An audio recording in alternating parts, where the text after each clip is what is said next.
Hello everyone, I am शिविका और आप देखना शुरू कर चुके हैं शिविका न्यूज बड़ी, जहां आपको मिलती है हर खबर खास नो बकवास। आज तारीख है 4 जनवरी और दिन है बुधवार यानी वेडनेसडे। हिंदू पंचांग के अनुसार पोष माह के शुक्ल पक्ष की त्रयोदशी तिथि है। पहली खबर है, भारतीय सेना की fire and fury corps sappers की captain Shiva Chauhan Siachen battleground में तैनात होने वाली पहली महिला अधिकारी बन गई है। शिवा चौहान की तैनाती कुमार पोस्ट में हुई है। भारतीय सेना की फायर एंड फ्यूरी कॉर्प्स के मुताबिक शिवा की पोस्टिंग कठिन प्रशिक्षण के बाद की गई है। तो दोस्तों, यह बहुत ही गर्व की बात है। इस बात के लिए एक लाइक तो बनता है, तो आपने इस वीडियो को लाइक कर ही दिया होगा। आइए बढ़ते हैं अगली खबर की ओर। प्रधानमंत्री नरेंद्र मोदी ने मंगलवार को 108वें इंडियन साइंस कांग्रेस का वर्चुअली उद्घाटन किया। इवेंट का फोकस महिला सशक्तिकरण के साथ साथ साइंस एंड टेक्नोलॉजी पर रहा। पीएम मोदी ने कहा कि अगले 25 सालों में भारत जिस ऊंचाई पर होगा, उसमें भारत की वैज्ञानिक शक्ति की भूमिका बहुत अहम होगी। अगली खबर है, सुप्रीम कोर्ट ने मंत्रियों, सांसदों और विधायकों की बोलने की आजादी पर ज्यादा पाबंदी लगाने से इनकार कर दिया है।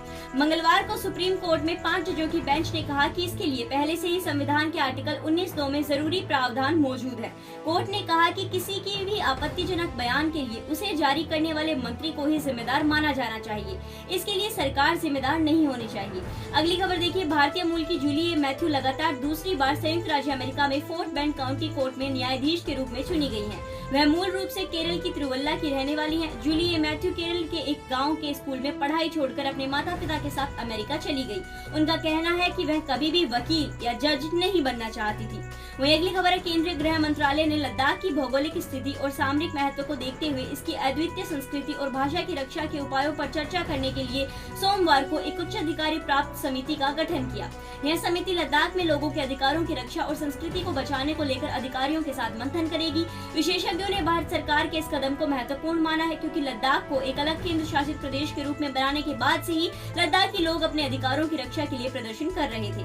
अगली खबर देखिए, सिनेमा हॉल के मालिकों के पास यह हक होगा कि वह हॉल के अंदर खाने पीने की चीजों की बिक्री किस दाम पर होगी, यह तय कर पाएंगे। सुप्रीम कोर्ट ने एक याचिका पर सुनवाई करते हुए यह बात कही। सीजीआई ने कहा, सिनेमा देखने वालों के पास इन आइटम्स को न खरीदने का विकल्प है। कोर्ट ने ये भी दोहराया कि सिनेमा घरों को बिना किसी शुल्क के पीने का पानी उपलब्ध कराना जारी रखना होगा। वहीं अगली खबर देखिए, अडानी ग्रुप ने ओपन ऑफर के तहत खरीदे गए new Delhi television limited NDTV के शेयरों के लिए 48.65 रुपए प्रति शेयर की अतिरिक्त कीमत का भुगतान करने का फैसला किया है।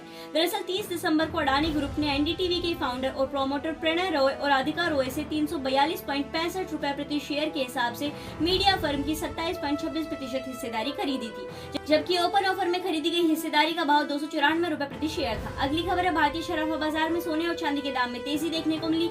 सोने की कीमत 55,000 रुपए प्रति 10 ग्राम के पार बनी हुई है। वहीं चांदी का भाव 69,000 रुपए प्रति किलो से अधिक है। राष्ट्रीय स्तर पर 999 शुद्धता वाली चांदी 69,669 रुपए की है, जबकि 999 शुद्धता वाले 24 कैरेट के 10 ग्राम सोने की कीमत 55,702 रुपए है। अगली खबर देखिए, प्रधानमंत्री नरेंद्र मोदी 27 जनवरी 2023 को परीक्षा पे चर्चा के आगामी संस्करण में छात्रों, शिक्षकों और अभिभावकों के साथ बातचीत करेंगे। केंद्रीय शिक्षा मंत्री धर्मेंद्र प्रधान ने यह जानकारी दी है। वहीं अगली खबर है, मध्य प्रदेश लोक सेवा आयोग ने असिस्टेंट प्रोफेसर के करीब 1700 खाली पदों पर भर्ती के लिए विज्ञापन जारी किया है। एमपीपीएससी की ओर से जारी नोटिफिकेशन के अनुसार इंग्लिश, बॉटनी, हिंदी, भूगोल, इतिहास, होम साइंस, लॉ सहित कुल 36 विषयों के लिए असिस्टेंट प्रोफेसर की भर्ती होगी। इसके अलावा 255 पद ग्रंथपाल के भी हैं। आवेदन की आखिरी तारीख 14 मार्च 2023 है। अगली खबर देखिए, बीसीसीआई के पूर्व चेयरमैन सौरव गांगुली एक बार फिर इंडियन प्रीमियर लीग में दिल्ली कैपिटल्स के साथ नजर आएंगे। मीडिया रिपोर्ट्स के अनुसार उन्हें फ्रेंचाइजी में नई जिम्मेदारी मिलेगी। वे डायरेक्टर ऑफ क्रिकेट की जिम्मेदारी संभालेंगे, यानी कि वे फ्रेंचाइजी की तीनों टीमों के डायरेक्टर होंगे। पीटीआई सोर्स के अनुसार कैपिटल्स फ्रेंचाइजी की 2 अन्य टीमें दुबई की इंटरनेशनल लीग T20 और साउथ अफ्रीका की T20 लीग में हिस्सा लेंगे। गांगुली को अक्टूबर 2022 में बीसीसीआई के अध्यक्ष पद से हटाया गया था। वहीं अगली खबर देखिए, तेज गेंदबाज जसप्रीत बुमराह की टीम इंडिया में वापसी हो गई है। वे श्रीलंका के खिलाफ वनडे सीरीज में खेलते नजर आएंगे। उन्हें टीम में शामिल किया गया। मंगलवार को बीसीसीआई ने बुमराह की वापसी का ऐलान किया। वनडे सीरीज का पहला मैच 10 जनवरी को गुवाहाटी में खेला जाएगा। वहीं अगली खबर है, कांग्रेस की भारत जोड़ो यात्रा 9 दिन के ब्रेक के बाद मंगलवार को यूपी पहुंची।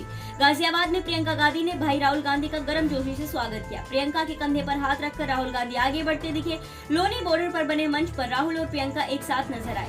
मंच से प्रियंका ने भाई राहुल को योद्धा बताया। प्रियंका ने कहा, मेरे बड़े भाई इधर देखो, सबसे ज्यादा गर्व आप पर है। सत्ता का पूरा जोर लगाया गया। सरकार ने हजारों करोड़ों रुपए खर्च किए इनकी छवि को खराब करने के लिए, लेकिन ये डरे नहीं। इन पर एजेंसी लगाई गई। योद्धा है योद्धा। अडानी अंबानी ने बड़े बड़े नेता खरीद लिए, देश की सरकारी संपत्ति खरीद ली, देश की मीडिया खरीद ली, लेकिन मेरे भाई को नहीं खरीद पाए और ना ही खरीद पाएंगे।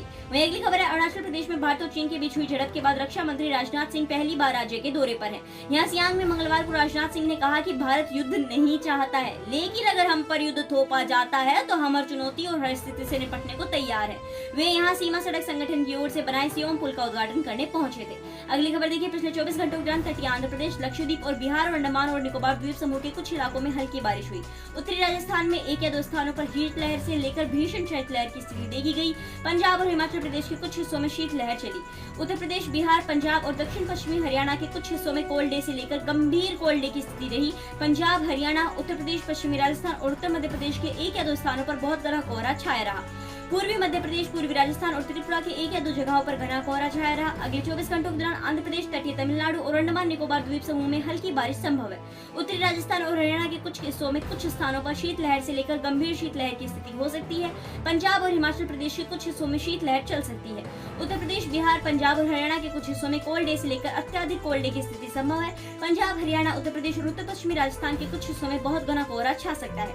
पूर्वी मध्य प्रदेश, पूर्वी राजस्थान और त्रिपुरा के एक या दो स्थानों पर घना कोहरा छा सकता है। तो आज की खास खबरों का सिलसिला यहीं समाप्त होता है। अब आपके लिए एक सवाल, एशिया का नोबेल पुरस्कार किस पुरस्कार को कहा जाता है? इस सवाल का जवाब आपको कमेंट बॉक्स में कमेंट कर देना है। सही जवाब देने वालों को हमारी टीम द्वारा रैंडमली सिलेक्ट कर उचित इनाम दिया जाएगा। हर दिन देश और दुनिया की खास खबरों से अपडेटेड रहने के लिए आपने शिविका न्यूज बड़ी को तो सब्सक्राइब कर ही दिया होगा, तो इस वीडियो को भी लाइक व शेयर कर दीजिए। चैनल को सब्सक्राइब करने के लिए और इस वीडियो को लाइक व शेयर करने के लिए आपका बहुत बहुत धन्यवाद।